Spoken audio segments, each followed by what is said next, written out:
We often speak to ourselves really badly. The way that we treat ourselves isn't always appropriate.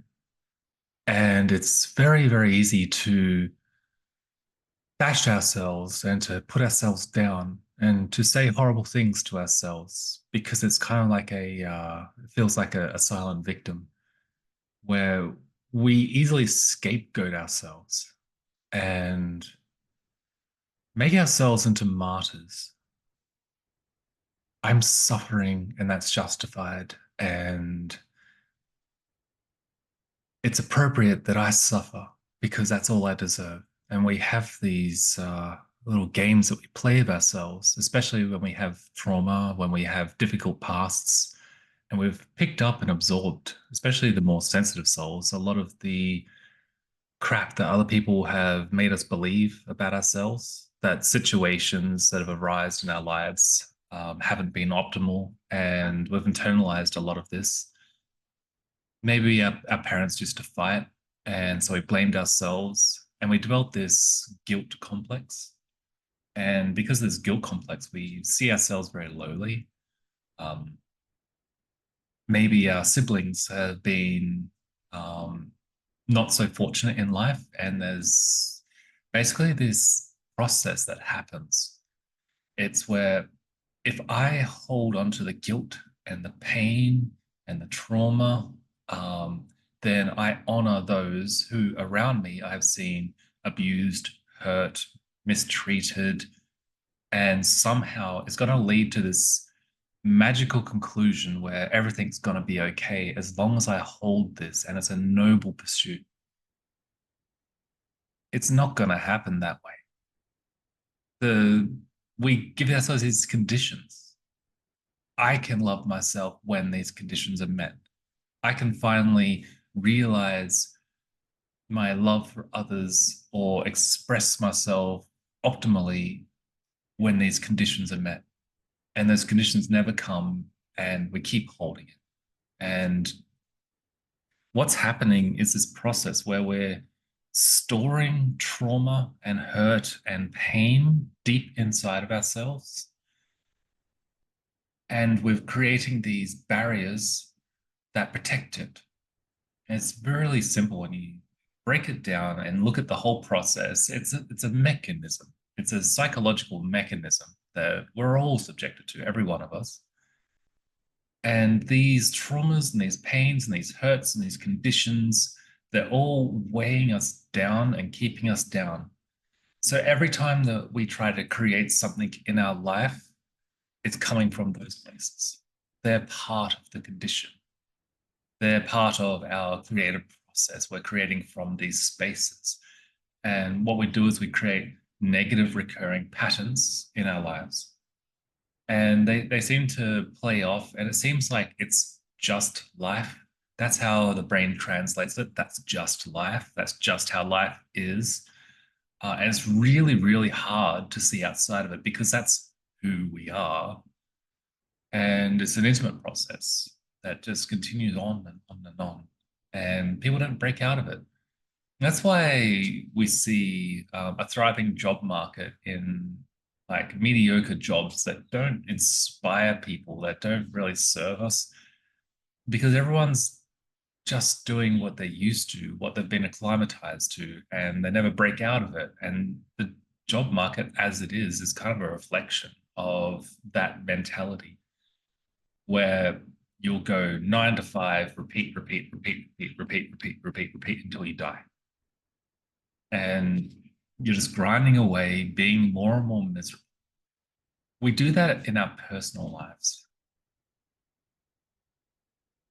grinding away, wasting all our energy and becoming more miserable without actualizing or realizing our genuine true selves, the very things that inspire us and excite us in life. And there's a lot to be excited about. There's a lot to be inspired about. There's a lot of things inside of you that you may have forgotten are there, that exciting parts of you that make you feel in very unique, beautiful ways that are hiding behind all these traumas and negativities and suppression blocks that are stuck in you. And dangerously so for people who are chronically storing these things, it manifests in the physical body as disease and it festers for years. Maybe you have an insane amount of suppressed anger because maybe your father hit your mother or something horrible like that happened. And you have this rage inside of you that stores deep in your gut. And you haven't felt that rage for years. It's sitting there silently, unconsciously, festering away. And now you're 49 years old and you notice that there's some irregularities and you go to the doctor and they tell you, oh, you have cancer. That's how it works. And that's the real deal on this. I don't mean to scare anyone because this is supposed to be something that inspires you for change, for growth. But there is a process you can go into now that takes that anger and releases it. And it's freeing, it's inspiring, and you get all this energy back. But it just takes a moment of time every now and then to sit, to go inside and to really find out who you are, to reach down and to get in touch with some of these really painful, difficult emotions. Now, modern therapy and psychology are tending towards this area, which I don't agree with, which is the philosophy of re-traumatizing. And so they they're terrified of touching on these parts of us which are trauma, because by bringing it up acutely, it can actually cause you to freak out, to panic, to self-harm, and there is all these risks associated. Because if the longer you suppress something inside of you, the darker it gets, the blacker it gets, the more dangerous it gets. And so when it comes out, it can be explosive. So they tend to drag people through therapy and psychological treatments for years and years and years to do that kid glove treatment. I think that people are able to handle their traumas because their traumas aren't separate from them. They are them. That's how they're actually feeling at any one moment. I think that it's how we approach these parts of ourselves that's very important. And I feel that a lot of modern therapy and psychological treatments tend to have missed something very fundamentally important. Behind the trauma is love. And when you approach the traumas inside of you with love, when you see it as a part of you that desperately just needs love, that needs to be seen, when you go in with that energy, that attitude, that perspective, it can make the process not re-traumatizing, but actually quite a beautiful process. When you can shed your fear and put your focus instead on love and take that into this part of you. That's the key. And that's the key for transformation. Everything we do should be from that energy, from that space, not resistance and not denial and not projection, but from love. And it's making me sound like a damn hippie, but it's true. It's the key to unlocking aspects of yourself that you may have felt like you've lost it forever, but you haven't lost it forever. It's never been lost. You can't lose parts of you. You can only suppress them and hide them from yourself.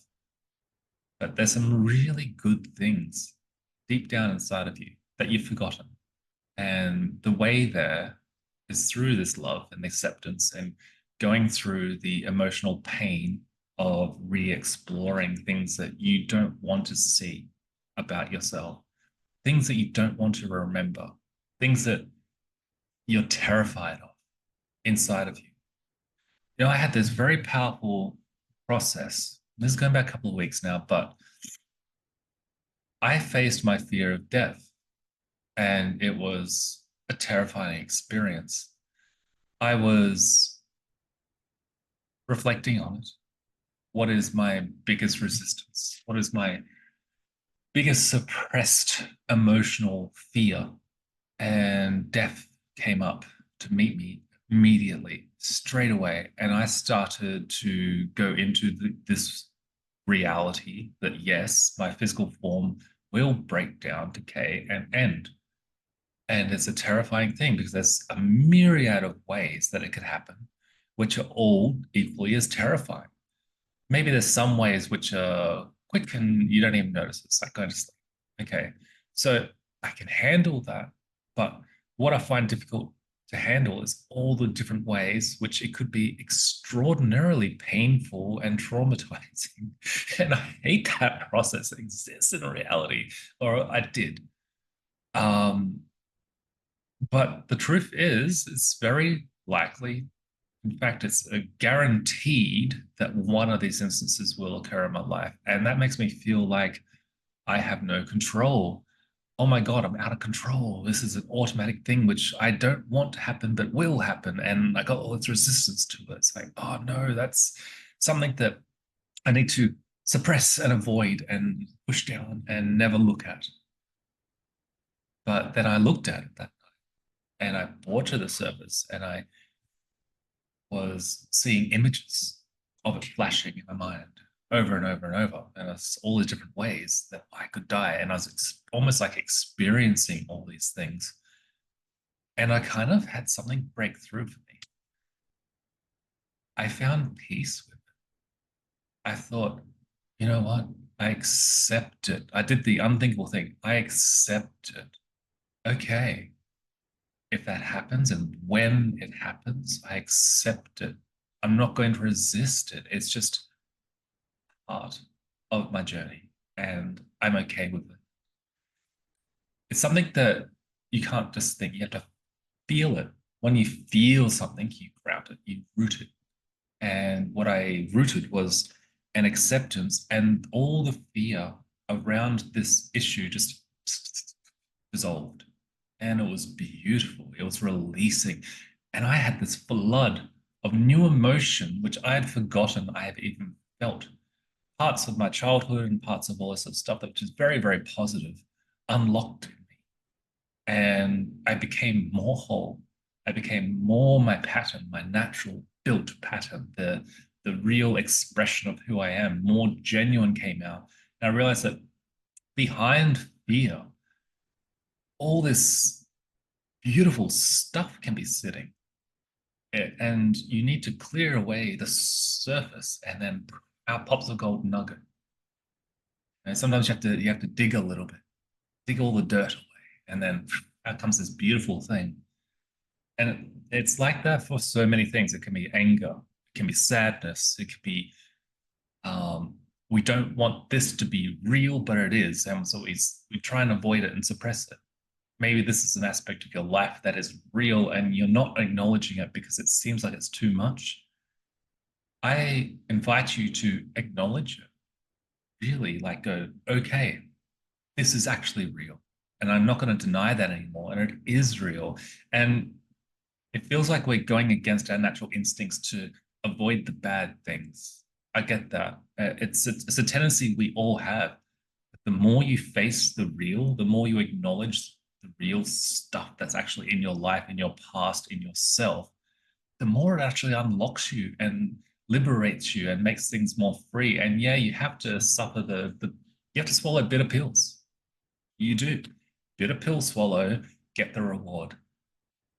Maybe the reward isn't apparent immediately. Maybe immediately what you feel is crap, like, oh, I've acknowledged this horrible thing and now it's part of my reality and I feel burdened by it. You couldn't change it. You couldn't transform anything until you swallow that pill and change into that state. And so when you finally address this thing that's real in your life, now you can actually free up that energy, you can transform it into something better. And this is a process of change. Everything in reality changes everything. There's no exception. All is changing. And because all is changing, there's a lot of liberation in that because you can always have the option. There's always a way to change into something better and better and better and better. It's true. It doesn't have to always change into something worse. I know our fears want us to believe that, but it's not true.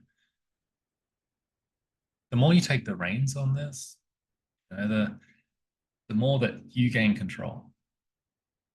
In the end, because we're ultimately vulnerable and mortal, control will eventually be handed over. But while you're alive, you are alive. You are living. You're real. And you get to transform in any way you can imagine. Positive ways. The limit is only what you place on yourself. You're only limited by your own imagination and your own self-image. What do I deserve? That's as I am. The world I see is me.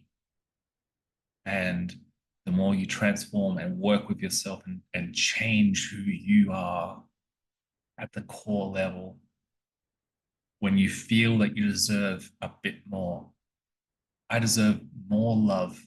I deserve more wealth. I deserve a better living situation.